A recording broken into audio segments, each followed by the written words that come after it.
കൈകൾ ഉയർത്തി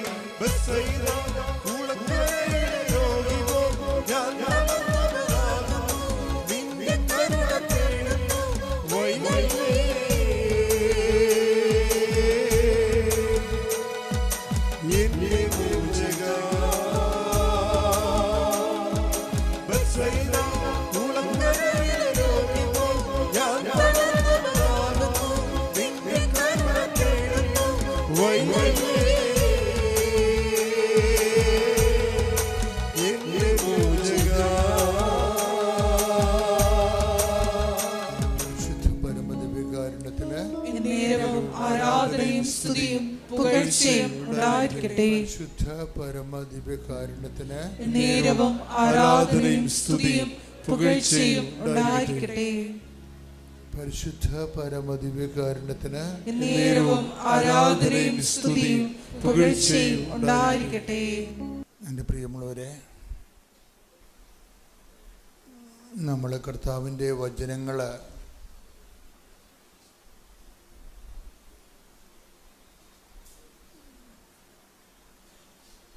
ഓരോരോ കാലത്ത്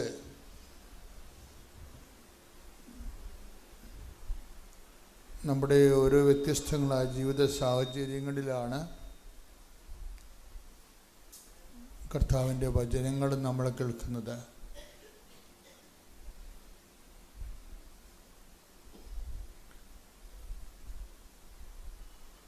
നമുക്കെല്ലാ കാലത്തും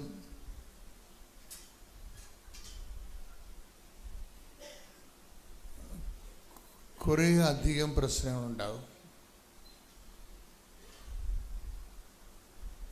നമ്മൾ ദൈവത്തിൻ്റെ വരുമ്പോൾ നിങ്ങൾ പ്രാർത്ഥിച്ച് തണുക്കെ പ്രാർത്ഥിച്ച് വണ്ടിയിൽ തിരിച്ചു പോകുമ്പോൾ നിങ്ങൾ പറയൂ, അത് കർത്താവിനോട് പറഞ്ഞില്ലല്ലോ എന്ന് ഓർക്കൂ. വീട്ടിലെത്തുമ്പോഴാണ് ദൈവമേ അവിടെ വരെ എത്തി, മാതാവിന് നേരെ കണ്ടിട്ട് പ്രാർത്ഥിച്ചിട്ടും അത് പറഞ്ഞില്ലല്ലോ, മറന്നുപോയല്ലോ എന്നൊക്കെ ഓർക്കുമോ? മനുഷ്യന്മാരൊരിക്കലും പ്രാർത്ഥിച്ച് തീരത്തില്ല അവരുടെ പ്രശ്നങ്ങൾ. മനുഷ്യന്മാരൊരിക്കലും അവരുടെ പ്രാർത്ഥനകൾ, അവരുടെ വിഷയങ്ങൾ പ്രാർത്ഥിച്ച് തീരത്തില്ല. വിഷയങ്ങൾ വെച്ചാണ് നമ്മൾ പ്രാർത്ഥിക്കണമെന്നുണ്ടെങ്കിൽ, അതിനാണ് പ്രാർത്ഥനയ്ക്ക് നമ്മൾ പ്രാധാന്യം കൊടുക്കണമെന്നുണ്ടെങ്കിൽ വിഷയങ്ങൾ ഇങ്ങനെ പെരുകും. ഇപ്പം നമുക്ക് ഒരു ആധ്യാത്മിക ജീവിതം നമ്മുടെ വിഷയത്തെ അഡ്രസ്സ് ചെയ്തുകൊണ്ട് അധികകാലം മുന്നോട്ട് പോകാൻ പറ്റത്തില്ല. വിഷയങ്ങളെ സ്റ്റിക്ക് ഓൺ ചെയ്തുകൊണ്ടാണ് നമ്മൾ നമ്മുടെ പ്രാർത്ഥനയെ ബേസ് ചെയ്യണമെന്നുണ്ടെങ്കിൽ വിഷയങ്ങൾ ഇങ്ങനെ പെരുകും. പ്രാർത്ഥനയ്ക്ക് വിഷയങ്ങളേ ഉണ്ടാകത്തുള്ളൂ. പ്രാർത്ഥനകൾ തന്നെ വിഷയങ്ങളെ വിഴുങ്ങിക്കളയും. നമ്മുടെ പ്രാർത്ഥനകൾ നമ്മുടെ വിഷയങ്ങൾ വിഴുങ്ങുന്നുണ്ട്. ശരിക്കും നമ്മുടെ വിഷയങ്ങൾ നമ്മുടെ പ്രാർത്ഥനകളെ വിഴുങ്ങിയിട്ടുണ്ടെങ്കിൽ നമ്മൾ ദൈവത്തിൽ നിന്ന് പിന്നോട്ട് പോയിക്കൊണ്ടിരിക്കുക. എപ്പോഴും ശ്രദ്ധിക്കണം. കാര്യം വിഷയം ഒരു സബ്ജക്റ്റ് ഓറിയൻ്റഡ് ആയിട്ടൊരു ആധ്യാത്മികത അധികാരം മുന്നോട്ട് പോകാൻ പറ്റത്തില്ല. ഒരു ആധ്യാത്മികത ഇന്ധനം ദൈവസ്നേഹമാണ്, വിഷയസ്നേഹമല്ല. അതുകൊണ്ടാണ് ആധ്യാത്മികത ഇന്ധനമെന്ന് പറയണത്. ഇന്ധനമില്ലാതെ ഒന്നും കത്തത്തില്ലല്ല. ജെറ്റ് വിമാനമായാലും വണ്ടിയായാലും കാറായാലും മുന്നോട്ട് പോകണമെങ്കിൽ പെട്രോൾ വേണം. ആധ്യാത്മികത ഇന്ധനം എന്ന് പറഞ്ഞാൽ എന്താണ്? നമ്മുടെ വിഷയങ്ങളാണ്. അല്ല, വിഷയങ്ങളൊരു ഇന്ധനമാക്കിയാൽ അധികകാലം മുന്നോട്ട് പോകത്തില്ല. കാര്യം പ്രധാനപ്പെട്ട കാരണങ്ങൾ പല വിഷയങ്ങളും ആപേക്ഷികമായതുകൊണ്ടാണ്. റിലേറ്റീവ്, നിങ്ങളുടെ ഇൻറ്റൻഷൻസ് റിലേറ്റീവ് ആണ്. റിലേറ്റീവ് എന്ന് പറഞ്ഞാൽ എന്താണ്? ഇൻറ്റൻഷൻസ് എന്ന് പറയുന്നത് എന്താണ്? നിയോഗം. റിലേറ്റീവ് എന്ന് പറഞ്ഞാൽ എന്താണ്? ആപേക്ഷികം.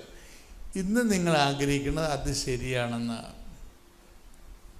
ചിലപ്പോഴേ കാലത്തിനൊരു കാലനാണ് എപ്പോഴും വില്ലനായിട്ട് പ്രവർത്തിക്കും. കാലം ഒരു വില്ലനായിട്ട് പ്രവർത്തിക്കും. കാലം മുന്നോട്ട് പോകും തോറും നിങ്ങൾ ഇന്ന് വെച്ചിരിക്കുന്ന വിഷയങ്ങൾ തന്നെ നിങ്ങൾക്ക് പണിയായിട്ട് വരും. ഇപ്പോൾ ഒരു കാലത്ത് എങ്ങനെയെങ്കിലും ഒരു അമേരിക്കൻ ടെക്കിയാകാൻ വേണ്ടി നിങ്ങൾ, എനിക്ക് വേറെ ഒന്നും കുഴപ്പമില്ല, എൻ്റെ ജീവൻ പണി എടുത്തോളാൻ വേണ്ടി പറഞ്ഞുകൊണ്ട് നമ്മൾ അമേരിക്കൻ ടെക്കിയാകാൻ വേണ്ടി ആൾക്കാർ എന്തുമാത്രം പ്രൊഫഷണൽസാണ് അതിനു വേണ്ടി പഠിച്ചതും MCA തൊട്ട് അങ്ങോട്ടുള്ള ഡിഗ്രികളെല്ലാം കമ്പ്യൂട്ടറിൽ എടുത്തതും എല്ലാം അമേരിക്കൻ പ്രോജക്റ്റ് എടുത്ത് ചെയ്യണം. എന്നിട്ട് അവരുടെ കമ്പനി ബാംഗ്ലൂർ വർക്ക് ചെയ്യണം.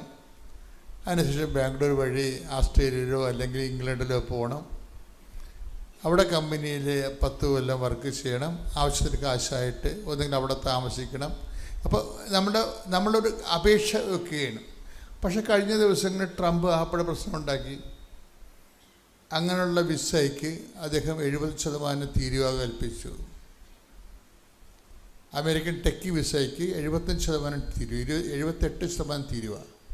എന്ന് വെച്ചാൽ കിട്ടുന്ന കാശ് അവിടെ തന്നെ കൊടുത്തിട്ട് പോരേണ്ടി വരും. മനസ്സിലായില്ലേ? നമുക്ക് ശമ്പളമായിട്ട് നമുക്ക് തരുന്ന കാശ് വിസ വാങ്ങിക്കാൻ വേണ്ടി ആ രാജ്യത്ത് തന്നെ കൊടുത്തിട്ട് പോകേണ്ടി വരും. അപ്പോൾ അത് അനാകർഷണമായി. ഇപ്പം അമേരിക്കൻ ടെക്കി വിസ എന്നുള്ളത് ഇപ്പം അനാകർഷണമായി. ഇതുപോലെ തന്നെയാണ് ഈ വിഷയങ്ങളാണ് ദൈവദൃശ്യം വെക്കുന്നുണ്ടെങ്കിൽ വിഷയങ്ങൾ ചില സമയത്ത് നമ്മുടെ ആധ്യാത്മികതയെ മുന്നോട്ട് കൊണ്ടുപോകുന്നത് നമ്മുടെ ജീവിത വിഷയങ്ങളാണെന്നുണ്ടെങ്കിൽ നമുക്ക് അധികകാലം മുന്നോട്ട് പോകാൻ പറ്റത്തില്ല. ഉടമ്പടി ഇരിക്കുന്ന എപ്പോഴും എന്തിനു നിങ്ങൾ ഉടമ്പടി ചെയ്യണമെന്ന് ചോദിച്ചാൽ കണ്ണടച്ച് നിങ്ങൾ ദൈവത്തോട് പറയാനുണ്ട്. എന്താണ് വിഷയങ്ങൾ പറയരുതൊരിക്കലും. എന്തിനാണ് എൻ്റെ മക്കൾ ഉടമ്പടി ചെയ്യണമെന്ന് നിങ്ങളോട് ചോദിച്ചാൽ കണ്ണടച്ച് പറയണം. എന്തിനാണ്? ഞങ്ങൾ ദൈവസ്നേഹത്തിൽ വളരാൻ വേണ്ടി. സിമ്പിൾ ഉത്തരവാണത്. എന്തിനാണ് നമ്മൾ ഉടമ്പടി ചെയ്യണമെന്ന് ചോദിച്ചാൽ ഒരു വെടിപ്പും മെനയുള്ള ഒരു ഉത്തരം, നമുക്ക് തിരിച്ച് പണി കിട്ടാത്ത ഒരു ഉത്തരം എന്ന് പറയണത് എന്തിനാണ്? നമ്മൾ ദൈവസ്നേഹത്തിൽ വളരാൻ. സിമ്പിളാണ്. ഇനിയിപ്പോൾ പറയാൻ വേണ്ടി ഒരു ചോദ്യോത്തര കലാപരിപാടി അല്ലാതെ പറയാൻ വേണ്ടി അല്ലാതെ ദൈവത്തിന് കൂടി തോന്നണം. അത് നമ്മൾ ഉടമ്പടി ജീവിക്കുന്നതിൻ്റെ കാരണം ദൈവസ്നേഹത്തെ വളരാനാണ്. നമ്മുടെ അൾട്ടിമേറ്റ് എയിം. പിന്നെ ആത്യന്തിക പല ലക്ഷ്യങ്ങൾ നമുക്കുണ്ട്. പക്ഷെ അൾട്ടിമേറ്റ് എയിം ദൈവസ്നേഹത്തെ വളരാനാണ്. ദൈവത്തിന് കൂടി ബോധ്യമായാൽ ഇത് ശരിക്കും സെൽഫ് എടുക്കും. തന്നെത്താൻ തന്നെ നമ്മൾ അശ്രദ്ധമായിരുന്നാലും ഉടമ്പടി മുന്നോട്ട് പോകും. പ്രാർത്ഥിക്കുക. കർത്താവായ ദൈവമേ, കർത്താവായ ദൈവമേ, ഞങ്ങൾ അങ്ങുമായി എടുത്തിരിക്കുന്ന പരിശുദ്ധ അമ്മയിലുള്ള ഈ ഉടമ്പടി ജീവിതത്തിന്റെ ആത്യന്തിക ലക്ഷ്യം ദൈവസ്നേഹത്തില് വളരുകയും പുലരുകയും ചെയ്യുകയാണ്. ആ ഒരു ആന്തരിക ബോധ്യത്തിലേക്ക് ഞങ്ങളെ നയിക്കണമേ. ശ്രദ്ധിക്കട്ടെ. ഹല്ലേലൂയ, ഹല്ലേലൂയ, ഹല്ലേലൂയ, യേശുവേ നന്ദി, ഹല്ലേലൂയ, ആരാധന, ആരാധന, ഹല്ലേലൂയ, ഹല്ലേലൂയ,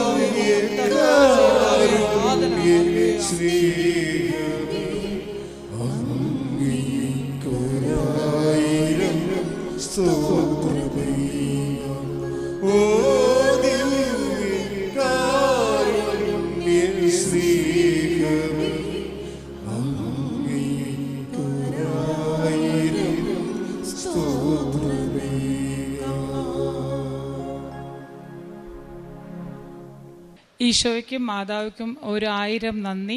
എൻ്റെ പേര് ബിൻസി മാത്യു. ഞാൻ ഫ്ലോറിഡ മയാമിയിൽ നിന്ന് വരുന്നു. ഞാൻ ഏറ്റവും ആദ്യം എടുത്ത ഉടമ്പടി ജൂലൈ 2022 അന്ന് എൻ്റെ മോന്, ഇത് ഏറ്റവും ഇളയ മോനാണ്, അവന് 5 വയസ്സായിരുന്നു. അപ്പം പ്രത്യേകമായി ഞാൻ അവന് വേണ്ടിയായിരുന്നു ഇവിടെ വന്നത്. ബിക്കോസ് ഇവൻ സംസാരിക്കാൻ ഇച്ചിരി പുറകിലായിരുന്നു. 3.5 വയസ്സായപ്പോൾ അവൻ സംസാരിക്കാൻ തുടങ്ങിയത്. ഈശോയുടെ കൃപയാൽ. അപ്പം അത് കാരണം അവൻ 5 വയസ്സിൽ സ്കൂളിൽ പോകുമ്പം അവൻ കമ്പാരിറ്റീവ്ലി വേറെ കുഞ്ഞുങ്ങളെക്കാളും എപ്പോഴും ഒത്തിരി പുറകിലായിരുന്നു. കോവിഡ് കാലമൊക്കെ ആയ സമയത്ത് അവന് വർത്തമാനം പറയാനൊന്നും ആൾക്കാരില്ലാത്ത കാരണം അതും ഒരു കോൺട്രിബ്യൂഷൻ ആയിരുന്നു. അപ്പോൾ ടീച്ചേഴ്സ് പറയും ഇവൻ വർത്തമാനം പറയുന്നില്ല, ഇവൻ വേറെ പിള്ളേരെ പോലെ കമ്പാരിറ്റീവ്ലി ഒത്തിരി സ്ലോയാ, അവരെ വല്ലോ ന്യൂറോനെ ചെക്കപ്പ് ചെയ്യണം. അപ്പോൾ ഞാൻ പറഞ്ഞു ഓക്കെ, പക്ഷേ ഞാൻ കൃപാസനം മാതാവിൻ്റെ അടുത്ത് അവനെ കൊണ്ടുപോയിട്ടേ ഉള്ളൂ. ഞാൻ ഏത് ചെക്കപ്പ് ചെയ്യുന്നുള്ളൂ, ന്യൂറോളജിസ്റ്റിനെ കാണിക്കുന്നുള്ളൂ, ഏത് ഫിസിഷ്യനെ കാണിക്കുന്നുള്ളൂ.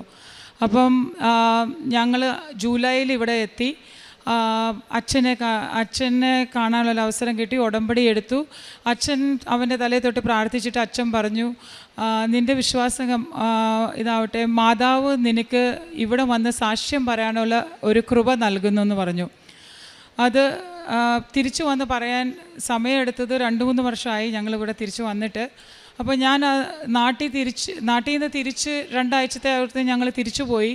അപ്പോൾ പോയ സമയത്ത് അവന് just alphabets A to Z ഉള്ളായിരുന്നു അറിയത്തുള്ളൂ. പക്ഷേ ഞങ്ങൾ അവിടെ ചെന്നിരുന്നപ്പം ഇവൻ ജസ്റ്റ് ഇങ്ങനെ ഏത് വേർഡ് കാണുന്നോ ഇവൻ തന്നെ പറയാൻ തുടങ്ങി. Stop, police, there, then. സാധാരണ എൻ്റെ 2 മക്കളെ ഞാൻ GO, ഗോ, SO, സോ ഇങ്ങനെയാണ് നമ്മൾ പഠിപ്പിക്കുന്നത്. ഇതൊരു ആൽഫബറ്റ് മാത്രം അറിയാവുന്ന കൊച്ചു ചുമ്മാ വേർഡ്സൊക്കെ പറയാൻ തുടങ്ങി. അപ്പം തന്നെ എനിക്ക് മനസ്സിലായി മാതാവ് വഴി ഈശോ പ്രവർത്തിക്കുന്നതാണ്. പക്ഷേ ഇവൻ്റെ സ്കൂളിലെന്ന് പറഞ്ഞാൽ അവന് ഭയങ്കര ബുദ്ധിമുട്ടായിരുന്നു. ആ ടീച്ചേഴ്സ് എന്ത് പറഞ്ഞാലും ദേ വുഡ് നോട്ട് കോഓപ്പറേറ്റ്. അപ്പം എന്നാ ഇതിലും അവൻ എത്ര ഇമ്പ്രൂവ് ആയാലും അവർ പറയും ഇല്ല, ഹി കനോട്ട് ഡൂ ഇറ്റ്, അങ്ങനെയാണ്. അപ്പം അങ്ങനെ ഒരു ഇതിലിരുന്ന സമയത്ത് ഒരു ടീച്ചർ വഴി മാതാവ് ഒരു അനുഗ്രഹം തന്നു. എന്നോട് പറഞ്ഞു ആ സ്കൂളിൽ നിന്ന് മാറ്റി, ഇവനൊരു പ്രശ്നവും കാണുന്നില്ല, വേറൊരു സ്കൂളിൽ ആക്കാൻ പറഞ്ഞു. ആ സ്കൂളിൽ ഞങ്ങൾ ജാനുവരി മാസത്തിലാണ് ആക്കിയത്. മെയ്യിലാണ് ഞങ്ങളുടെ എക്സാംസ് അവിടുത്തെ. അപ്പം കിൻഡർ ഗാർഡൻ പാസ്സാവും. അവിടുത്തെ ടീച്ചർ ഞങ്ങളോട് കണ്ടിട്ട് പറഞ്ഞു, ഇന്ന് ഇവൻ്റെ കമ്പാരിസൺ ചെയ്താൽ വേറെ കൊച്ചുങ്ങളെല്ലാം സെൻറ്റൻസസാണ് വായിക്കുന്നത്, പക്ഷേ ഇവനൊരു ആൽഫബറ്റ് മാത്രമേ ഉള്ളൂ അറിയത്തുള്ളൂ. എന്നാലും ഞങ്ങൾ ഹെൽപ്പ് ചെയ്യാമെന്ന് പറഞ്ഞു. ഒരു മാതാവിനെ പോലത്തെ ഒരു അനുഗ്രഹമുള്ള ടീച്ചറിനെ അവന് കൊടുത്തു. ഏത് വഴി അവന് അനുഗ്രഹം വേണോ അതുപോലെ ആ ടീച്ചർ അവനെ ഹെൽപ്പ് ചെയ്യാൻ തുടങ്ങി. അവനും ആ ടീച്ചറിനെ കൂടെ അവനും സഹായിക്കാൻ തുടങ്ങി. അവിടുത്തെ പ്രിൻസിപ്പളും വൈസ് പ്രിൻസിപ്പളും എല്ലാം അവനെ ഹെൽപ്പ് ചെയ്തു. ആ അനുഗ്രഹത്താൽ അവൻ കിൻഡർ ഗാർഡൻ പാസ്സായി.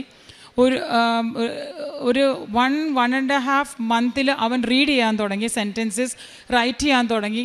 ടീച്ചർ പറഞ്ഞു ഇത്രയും ഹാർഡ് വർക്ക് ചെയ്യുന്ന ഒരു കൊച്ച് ഫുൾ സെൻറ്റൻസസ് 2-3 സെൻറ്റൻസ് അവൻ എഴുതും, പറയും. അവൻ അങ്ങനെ ആ സ്കൂളിൽ നിന്ന് അവൻ എക്സലാക്കി.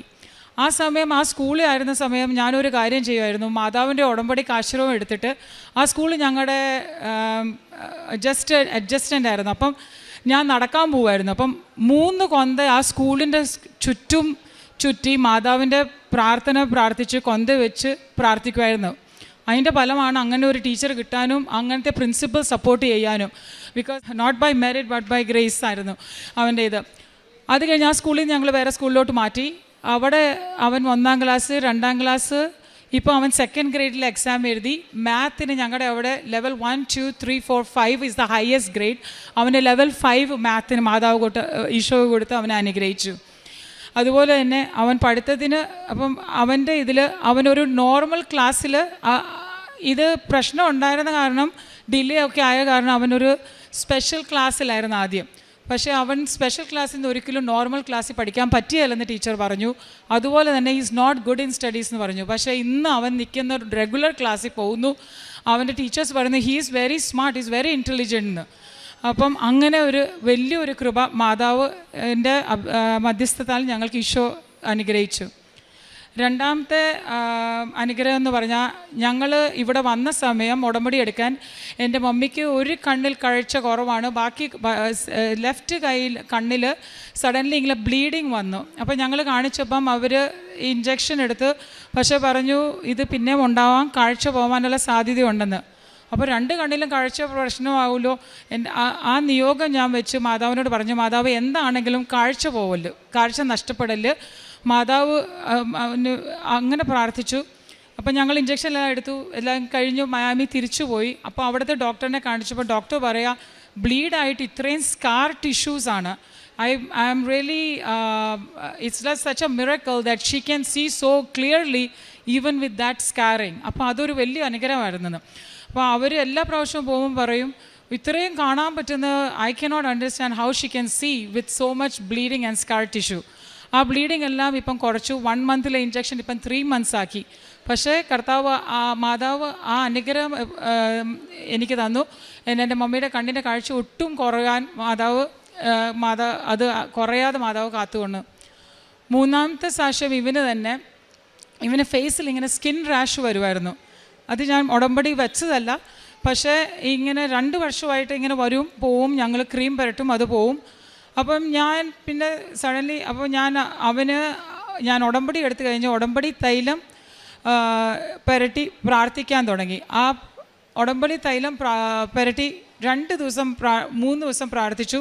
അത് കഴിഞ്ഞ് അത് സഡൻലി അത് ഡിസപ്പിയർ ആയി സ്ലോലി. അത് കഴിഞ്ഞ് ഒരിക്കലും 3 വർഷമായിട്ട് ആ സ്കിൻ പ്രോബ്ലം ഒരിക്കലും അവന് വന്നിട്ടില്ല. അവൻ്റെ ഫേസ് ഫുൾ ക്ലിയറായി.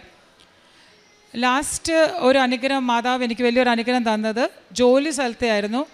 എനിക്ക് ജോലി സ്ഥലത്ത് ഒരു പ്രാവശ്യം ഞാൻ ഒരു സിക്ക് ലീവ് എടുത്ത കാരണം എൻ്റെ സൂപ്പർവൈസേഴ്സിന് എനിക്കറിയത്തില്ല എന്തുമായിരുന്നു, പക്ഷേ അവരത് വലിയൊരു പ്രോബ്ലം ആക്കി. അതിനകത്ത് ഒരു പ്രോബ്ലം ഇല്ലായിരുന്നു. ഞാൻ ഒരു 8 മാസത്തെ ഒരു സിക്ക് ലീവ് അടിച്ചത്. പക്ഷെ ഒത്തിരി പേര് അടച്ച കാരണം അതിലായിട്ട് അവർ എനിക്ക് ഭയങ്കര പ്രോബ്ലംസ് തരാൻ തുടങ്ങി. ഹ്യൂമൻ റിസോഴ്സ് വരെ എടുത്ത് പ്രോബ്ലംസ് തരാൻ തുടങ്ങി, കൊണ്ടുപോയി. അപ്പോൾ ഞാനൊരു ഗ്രീവിയൻസ് ഫയൽ ചെയ്തു. ഈശോയോടും മാതാവിനോടും പ്രാർത്ഥിച്ചുകൊണ്ടിരുന്നു. ഒക്ടോബർ, നവംബർ, ഡിസംബർ ആയി. അപ്പം ഞങ്ങളുടെ മാനേജറിന് ഭയങ്കര ഇതായിരുന്നു, എന്നാ കോൺഫിഡൻസ് ആയിരുന്നു, എന്നാ I will be return up, or എനിക്ക് വലിയ പ്രോബ്ലംസ് ആവുമെന്ന്. പക്ഷേ എനിക്ക് വിശ്വാസം ഉണ്ടായിരുന്നു, നമ്മളെവിടെ തെറ്റ് ചെയ്യുന്നില്ലാത്തപ്പോൾ നമ്മൾ ഈശോയോട് ചോദിച്ചാൽ ഈശോ തരും. അതിനകത്ത് എത്ര തടസ്സങ്ങളോ എത്ര ആൾക്കാർ വന്ന് നിന്നാലും nothing is impossible with God. അപ്പം ഞാൻ പ്രാർത്ഥിച്ചുകൊണ്ടിരുന്നു. ആ പ്രാർത്ഥനയിൽ മാതാവ് വേറെ ഒരു മിറക്കിൾ എൻ്റെ ലൈഫിൽ വന്നത്, ഞങ്ങളുടെ അഡ്മിനിസ്ട്രേറ്ററായി നിന്ന ഒരു മനുഷ്യൻ, ഒരു സ്ത്രീ, അവളെ മിറക്കുലസ്ലി ആ നിമിഷം ആ സമയം അവിടെ നിന്ന് ട്രാൻസ്ഫർ കൊടുത്തു, വേറെ ഒരു ആളെ ആ പൊസിഷനിലിരുത്തി. ആ അഡ്മിനിസ്ട്രേറ്റർ എൻ്റെ എല്ലാം നോക്കിയപ്പോൾ പറഞ്ഞു, there should not be any reason why this has happen, so that is not right. അവൾക്ക് അവളുടെ സിക്ക് ലീവ് തിരിച്ചു കൊടുക്കുകയോ അവളുടെ അഗെയിൻസ്റ്റ് ഉള്ള എല്ലാ പ്രോബ്ലംസും സോൾവ് ചെയ്യാൻ, ക്ലിയർ ആക്കാൻ പറഞ്ഞു. പക്ഷേ അതിൻ്റെ മെയിൻ ഇമ്പോർട്ടൻസ് മാതാവ് അത് മിറക്കൽ കാണിച്ചത് സെപ്റ്റംബർ തുടങ്ങി നടന്ന പ്രോബ്ലം എൻ്റെ സോൾവ് ആയത് December 7th മാതാവ് പ്രതിഷ്ഠപ്പെട്ട ദിവസമായിരുന്നു. അപ്പോൾ അതെനിക്കൊരു വലിയൊരു അനുഗ്രഹമാക്കി മാതാവ് മാറ്റി. ഇതാണ് 4 അനുഗ്രഹങ്ങൾ മാതാവ് എൻ്റെ ലൈഫിൽ മാതാവിൻ്റെ മധ്യസ്ഥത്താൽ എനിക്ക് കിട്ടിയത്. വേറെ പ്രേക്ഷിത പ്രവർത്തനമായി ഞാൻ ഹോസ്പിറ്റലിലൊക്കെ രോഗികളെ ശുശ്രൂഷ ചെയ്യുന്ന സമയത്ത് ഒത്തിരി ഇത് ചെയ്തു. അതുപോലെ തന്നെ മാതാവിൻ്റെ കൃപാസനം പത്രങ്ങൾ അറിഞ്ഞും അറിയാത്ത എല്ലാവർക്കും കൊടുക്കുകയും പറയുകയും യൂട്യൂബിൽ ഷെയർ ചെയ്യുകയും ചെയ്തു. അതുപോലെ വേറെ ഒരു അനുഗ്രഹം ഈശോ തന്നത്, ഉടമ്പടി എടുത്ത് കഴിഞ്ഞ് തുടങ്ങി അഡോറേഷൻസിലൊക്കെ ഞങ്ങൾ പോകും. ഞങ്ങൾക്ക് അങ്ങനത്തെ ഒരു കൃപ അവിടെ പള്ളിയിൽ അഡോറേഷൻ രാവിലെ തുടങ്ങി വൈകുന്നേരം ഉണ്ട്. പക്ഷെ എന്നാലും പോയാലും നമുക്ക് അത്ര ഒരു ഇതില്ലായിരുന്നു. നമ്മൾ പോവും, പ്രാർത്ഥിക്കും. പക്ഷേ അതിനകത്ത് മാതാവ് എന്നെ ഈശോയിലേക്ക് അടുപ്പിച്ചു. അതൊരു വലിയൊരു അനുഗ്രഹമാണ് മാതാവ് ചെയ്തത്. അഡോറേഷനിൽ 1 മണിക്കൂർ 2 മണിക്കൂർ ഇരുന്നാൽ പോലും കൊതി തീരിയല്ല. ഈശോയെ നോക്കിക്കൊണ്ടിരിക്കുകയും അതിൽ കൂടെ തന്നെ ഈശോ സംസാരിക്കുകയും ഒത്തിരി അനുഗ്രഹങ്ങൾ അഡോറേഷൻ ത്രൂ മാതാവ് എനിക്ക് ഉള്ള കൃപ തന്നു. ഈശോയോട് അടുപ്പിച്ചു മാതാവ് ഈ ഉടമ്പടിയിൽ. ഇത്രയും അനുഗ്രഹങ്ങൾ ഞങ്ങളുടെ കുടുംബത്തിൽ ചെയ്ത ദൈവമാതാവിന് ഈശോയ്ക്കും കോടാനുകോടി നന്ദി. പരിശുദ്ധ അമ്മ പ്രത്യക്ഷപ്പെട്ട ആൾത്താരയിൽ വന്ന് സാക്ഷ്യം പറയാൻ സഹായിച്ച അമ്മയ്ക്കും തിരുക്കുമാരനൊരു കോടി നന്ദി. എൻ്റെ പേര് ഡിഗ്ന ടോമി. ഞാൻ കൊടുങ്ങല്ലൂരിൽ നിന്നാണ് വരുന്നത്, കോട്ടപ്പുറം കൊടുങ്ങല്ലൂരിൽ നിന്നാണ് വരുന്നത്. ഞാൻ 2016 മുതൽ ഉത്തർപ്രദേശ് ഒരു സ്കൂളിൽ ടീച്ചറായിട്ട് വർക്ക് ചെയ്യുകയായിരുന്നു. അങ്ങനെ എൻ്റെ അനിയൻ്റെ നിർബന്ധപ്രകാരം അവിടെ നിന്ന് റിസൈൻ ചെയ്യുകയും ഞാനും എൻ്റെ ഹസ്ബൻഡും ദുബായിലോട്ട് ഷിഫ്റ്റ് ചെയ്യുകയും ചെയ്തു.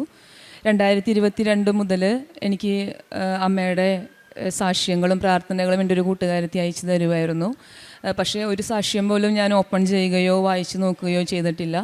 അവൾ ചോദിക്കുമ്പോൾ എല്ലാം ഞാൻ പറയും, ഞാൻ സാക്ഷ്യം കേട്ടായിരുന്നു, നല്ലതായിരുന്നു എന്ന് അവളോട് കള്ളം പറയുമായിരുന്നു. എങ്കിലും സത്യത്തിലൊരു സാക്ഷ്യം പോലും ഞാൻ കേട്ടിട്ടില്ല. അങ്ങനെ അവിടെ മെയ്യിൽ ചെന്ന് 2024 മെയ്യിൽ ഞാൻ അവിടെ ചെന്ന് 300ഓളം സ്കൂളുകളിൽ ഞാൻ അപ്ലൈ ചെയ്തു. ഷാർജ, അബുദാബി, ദുബായ്, അങ്ങനെ 3 എമിറേറ്റ്സിലും ഞാൻ 300ഓളം സ്കൂളുകൾ അപ്ലൈ ചെയ്തു. പല സ്കൂളുകളിൽ നിന്നും കോൾ വന്നെങ്കിലും എനിക്ക് അവിടെ ജോലി ലഭിച്ചില്ല. അങ്ങനെ ഇരിക്കുമ്പോഴാണ് ഒരു ദിവസം യൂട്യൂബിൽ വെറുതെ സെർച്ച് ചെയ്തുകൊണ്ടിരിക്കുമ്പോൾ ഒരു സാക്ഷ്യം കേൾക്കുകയും ആ സാക്ഷ്യം ശരിക്കും എൻ്റെ ജീവിതവുമായിട്ട് സാമ്യമുള്ളതായി എനിക്ക് തോന്നി. അങ്ങനെ കൂടുതൽ കൃപാസനത്തെ പറ്റി അറിയാൻ ശ്രമിച്ചു. കൂടുതൽ സാക്ഷ്യങ്ങൾ കേട്ടു. ജോസഫ് അച്ഛൻ്റെ പ്രാർത്ഥനകൾ ഒരുപാട് കേട്ടു. അങ്ങനെ ഉടമ്പടി എടുക്കണമെന്ന് തോന്നി. പക്ഷേ ഉടമ്പടി എടുക്കാതെ തന്നെ പ്രാർത്ഥിക്കാൻ തുടങ്ങി. ആൻറ്റി എനിക്ക് അമ്മയുടെ ഒരു രൂപവും ഒരു കാശ് രൂപവും തന്നു വിട്ടായിരുന്നു ഞാൻ ദുബായിക്ക് പോകുമ്പോൾ. വിശ്വാസമില്ലെങ്കിലും കയ്യിൽ പിടിച്ചായിരുന്നു ആ കാശ് രൂപവും അമ്മയുടെ രൂപവും. അങ്ങനെ പ്രാർത്ഥിക്കുമ്പോഴൊക്കെ അമ്മയുടെ രൂപം നോക്കി ഞാൻ പ്രാർത്ഥിക്കുമായിരുന്നു. അതിനുശേഷം ആഗസ്റ്റ് 1 ഞാൻ ഓൺലൈൻ ഉടമ്പടി എടുക്കാൻ തീരുമാനിച്ചു. അമ്മയോട് ആദ്യമേ ക്ഷമയർപ്പിച്ചുകൊണ്ടാണ് ഞാൻ ഓൺലൈൻ ഉടമ്പടി എടുത്തത്. കാരണം എനിക്ക് എത്രത്തോളം മുൻപോട്ട് ഉടമ്പടി പാലിക്കാൻ പറ്റുമെന്ന് അറിയില്ലായിരുന്നു. എങ്കിലും ഞാൻ ഓൺലൈൻ ഉടമ്പടി എടുത്തു. ആഗസ്റ്റ് 1 ഉടമ്പടി എടുത്തതിന് ശേഷം നിരന്തരമായി പ്രാർത്ഥിച്ചു. അച്ഛൻ പറയുന്ന എല്ലാ നിബന്ധനകളും പാലിക്കാൻ ശ്രമിച്ചു. എങ്കിലും ദുബായ് ആണെങ്കിലും പല കാര്യങ്ങളും എനിക്ക് ചെയ്യാൻ സാധിച്ചില്ലായിരുന്നു. ആഗസ്റ്റ് 26 ഷാർജ ഒരു സ്കൂളിൽ ഞാനൊരു ഇത് കണ്ടായിരുന്നു, ഒരു ജോബ് വേക്കൻസി കണ്ടായിരുന്നു. എൻ്റെ സബ്ജക്റ്റ് കെമിസ്ട്രിയാണ്. അപ്പോൾ ഒരു ജോബ് വേക്കൻസി കണ്ടായിരുന്നു. ഞാൻ അങ്ങോട്ട് വിളിച്ച് ചോദിച്ചു. അപ്പോൾ അവർ പറഞ്ഞു എനിക്ക് 10 വർഷം എക്സ്പീരിയൻസ് ഉണ്ടായിരുന്നു ഡൽഹിയിൽ. അപ്പോൾ അവർ പറഞ്ഞു 2 ദിവസത്തിനുള്ളിൽ ഞാൻ അറിയിക്കാം, ഇൻ്റർവ്യൂ ഡെമോ ഉണ്ടെങ്കിൽ അറിയിക്കുക എന്ന് പറഞ്ഞായിരുന്നു. പിറ്റേ ദിവസം ചൊവ്വാഴ്ച ഞാൻ ഓൺലൈൻ ഉടമ്പടി കൂടിക്കൊണ്ടിരിക്കുകയായിരുന്നു, ധ്യാനം കൂടിക്കൊണ്ടിരിക്കുകയായിരുന്നു. ആ സമയത്ത് തന്നെ എനിക്ക് മെസ്സേജ് വരികയും ചെയ്തു, ഇൻ്റർവ്യൂവും ഒരു ഡെമോ ക്ലാസ്സും എടുക്കാൻ തയ്യാറായി വരണമെന്ന്, ബുധനാഴ്ച വരണമെന്നൊരു മെസ്സേജ് വന്നു. അതനുസരിച്ച് അമ്മയോട് പ്രാർത്ഥിച്ച് അമ്മയുടെ അടയാളം ലഭിക്കണമേ എന്ന് പ്രാർത്ഥിച്ച് തന്നെ ഞാൻ ഇൻ്റർവ്യൂവിന് പോയി. അവിടെ ചെന്നപ്പോൾ ഒരു സാറും ടീച്ചറുമാണ് ഉടമ്പടി എടുത്തത്, എനിക്ക് ഇൻ്റർവ്യൂ എടുത്തത്. രണ്ടുപേരും അമ്മയുടെ നിറത്തിലുള്ള ചാരനിറത്തിലുള്ള ഷർട്ടും പാൻറ്റും, ടീച്ചർ ചാരനിറത്തിലുള്ള ഒരു പർദ്ദയും ഇട്ടാണ് എനിക്ക് ഇൻ്റർവ്യൂ എടുത്തത്. അപ്പോൾ തന്നെ എനിക്ക് ഉറപ്പായിരുന്നു ജോലി ലഭിക്കുമെന്ന്. പല ക്വസ്റ്റ്യൻസ് ചോദിച്ചെങ്കിലും എനിക്ക് അതിനകത്തുനിന്ന് മുഴുവൻ ആൻസറുകൾ പറയാൻ പറ്റിയില്ല. അപ്പോൾ അവരെന്നോട് പറഞ്ഞു വെയിറ്റ് ചെയ്യണം, ഇനിയും ഇൻ്റർവ്യൂ എടുക്കാനായിട്ട് ഒരുപാട് ടീച്ചേഴ്സ് ഉണ്ട്. അവരുടെ ഇൻ്റർവ്യൂ കഴിഞ്ഞതിന് ശേഷം താങ്കൾ ഇതിൻ്റെ യോഗ്യതയാണെങ്കിൽ മാത്രം ഞങ്ങൾ അറിയിക്കുന്നതായിരിക്കും എന്ന് പറഞ്ഞു. ഞാൻ പിന്നെ ഈ 26 തൊട്ട് നന്നായിട്ട് പ്രാർത്ഥിക്കാൻ തുടങ്ങി. അപ്പോൾ എനിക്ക് മാതാവ് 4 എന്നുള്ളൊരു ഡേറ്റ് കാണിച്ചു. കറക്റ്റ് സെപ്റ്റംബർ 4 സ്കൂളിൽ നിന്ന് തന്നെ വിളിക്കുകയും ജോയിൻ ചെയ്യാനായിട്ട് പറയുകയും ചെയ്തു. ഞാൻ ജോയിൻ ചെയ്തെങ്കിലും എനിക്ക് അവിടെ വളരെ ബുദ്ധിമുട്ടായിരുന്നു. എനിക്ക് ഒന്നിനും സമയം ഉണ്ടായില്ലായിരുന്നു, പ്രാർത്ഥിക്കാനും ഫുഡ് കഴിക്കാനും ഒന്നിനും സമയമില്ലായിരുന്നു. അങ്ങനെ ഞാൻ വീണ്ടും പ്രാർത്ഥിച്ചു, എനിക്ക് നല്ലൊരു ജോലി ലഭിക്കണമെന്നും പ്രാർത്ഥിക്കാനായിട്ട് സമയം കിട്ടണമെന്ന് ഞാൻ പ്രാർത്ഥിച്ചുള്ളൂ. അതിൻ്റെ ഫലമായിട്ട് ഞാൻ പ്രാർത്ഥിച്ചു. ഒക്ടോബർ 16 എൻ്റെ ബർത്ത്ഡേ ആണ്. അതിന് മുമ്പായിട്ട് അമ്മ എന്നെ ഈ സ്കൂളിൽ നിന്ന് തന്നെ ഷിഫ്റ്റ് ചെയ്യണമെന്ന്. അതിൻ്റെ ഫലമായിട്ട് ഒക്ടോബർ 15 തന്നെ എനിക്ക് ദുബായിൽ നിന്നുള്ളൊരു സ്കൂളിൽ നിന്ന് ഇൻ്റർവ്യൂ വരികയും ഇതിലും കൂടുതൽ സാലറിയും നല്ല സപ്പോർട്ടുമുള്ള സ്റ്റാഫുമായിട്ട് എനിക്ക് ജോലി ചെയ്യാൻ സാധിക്കുന്നു. ഇപ്പോഴും ഞാൻ അവിടെ കണ്ടിന്യൂ ചെയ്ത് ജോലി ചെയ്തിരിക്കുന്നു. ഇതാണ് എൻ്റെ ആദ്യത്തെ സാക്ഷ്യം. രണ്ടാമതായിട്ട് 6 വർഷമായിട്ട് എനിക്ക് തൈറോയിഡിൻ്റെ അസുഖം ഉണ്ടായിരുന്നു. ഞാനപ്പോൾ ഒരു സാക്ഷ്യം കേട്ടായിരുന്നു ഇവിടെ നിന്ന്. ഒരു ചേച്ചി തൈറോയിഡിൻ്റെ അസുഖമുള്ള ഒരു ചേച്ചി പൂർണ്ണമായിട്ട് അമ്മയ്ക്ക് ആ അസുഖം സമർപ്പിച്ചുകൊണ്ട് മരുന്ന് നിർത്തുകയും പിന്നീട് ടെസ്റ്റ് ചെയ്തപ്പോൾ നോർമലായിരുന്നു. അപ്പോൾ അതുപോലെ തന്നെ ഞാൻ അമ്മയ്ക്ക് സമർപ്പിച്ച് പ്രാർത്ഥിച്ചു. ഞാൻ മരുന്ന് നിർത്തുകയും 1 വർഷം ഞാനിപ്പോൾ മരുന്ന് നിർത്തിയിട്ട് അതിനുശേഷം ഞാനിപ്പോൾ ടെസ്റ്റ് ചെയ്ത് നോക്കിയപ്പോൾ നോർമലാണ്. പിന്നെ ഡോക്ടർ പറഞ്ഞു മരുന്ന് ഇനി കണ്ടിന്യൂ ചെയ്യേണ്ടെന്ന് പറയുകയും ചെയ്തു. ഈ 2 സാക്ഷ്യമാണ് എനിക്ക് പറയാനുള്ളത്. പിന്നെ കാരുണ്യ പ്രവൃത്തിയായിട്ട് ദുബായിൽ എനിക്ക് അങ്ങനെ അധികമൊന്നും ചെയ്യാൻ സാധിക്കത്തില്ല. എന്നാലും ഞാൻ നാട്ടിലോട്ട് പൈസ അയച്ചു കൊടുത്തിട്ട് രോഗികൾക്ക് പൈസ കൊടുക്കാറുണ്ട്. അതുപോലെ പ്രേക്ഷിത പ്രവൃത്തിയായിട്ട് അമ്മയുടെ പ്രത്യക്ഷീകരണ പ്രാർത്ഥന ഇംഗ്ലീഷും മലയാളവും അമ്മയുടെ ഫോട്ടോ വെച്ച് ഞാൻ ഫോട്ടോസ്റ്റാറ്റ് എടുത്തിട്ട് ഷാർജ പള്ളിയിലെ ഇംഗ്ലീഷ് കുർബാനയ്ക്ക് വരുന്നവർക്കും മലയാളം കുർബാനയ്ക്ക് വരുന്ന എല്ലാവർക്കും മാസത്തിൽ 1 പ്രാവശ്യമായിട്ട് കൊടുക്കാറുണ്ടായിരുന്നു. പിന്നെ ആത്മീയ ജീവിതത്തിൽ ആഗസ്റ്റ് 1 തൊട്ട് ഇന്ന് വരെ കുർബാന മുടങ്ങിയിട്ടില്ല. പള്ളിയിൽ പോകാൻ പറ്റിയില്ലെങ്കിൽ ഓൺലൈനായിട്ട് കുർബാന പങ്കുകൊള്ളും. പിന്നെ കൊന്തയായാലും ദിവസം 2 തവണ കൊന്ത ചൊല്ലാൻ ശ്രമിക്കും. പിന്നെ അച്ഛൻ്റെ ഡെയിലി ബ്രെഡ് എന്നും മുടക്കാതെ കാണും. എല്ലാവർക്കും സാക്ഷ്യങ്ങൾ അയച്ചു കൊടുക്കും. ഇത്രയും വലിയ അനുഗ്രഹം തന്ന തിരുക്കുമാരനും അമ്മയ്ക്കും 1 കോടി നന്ദി.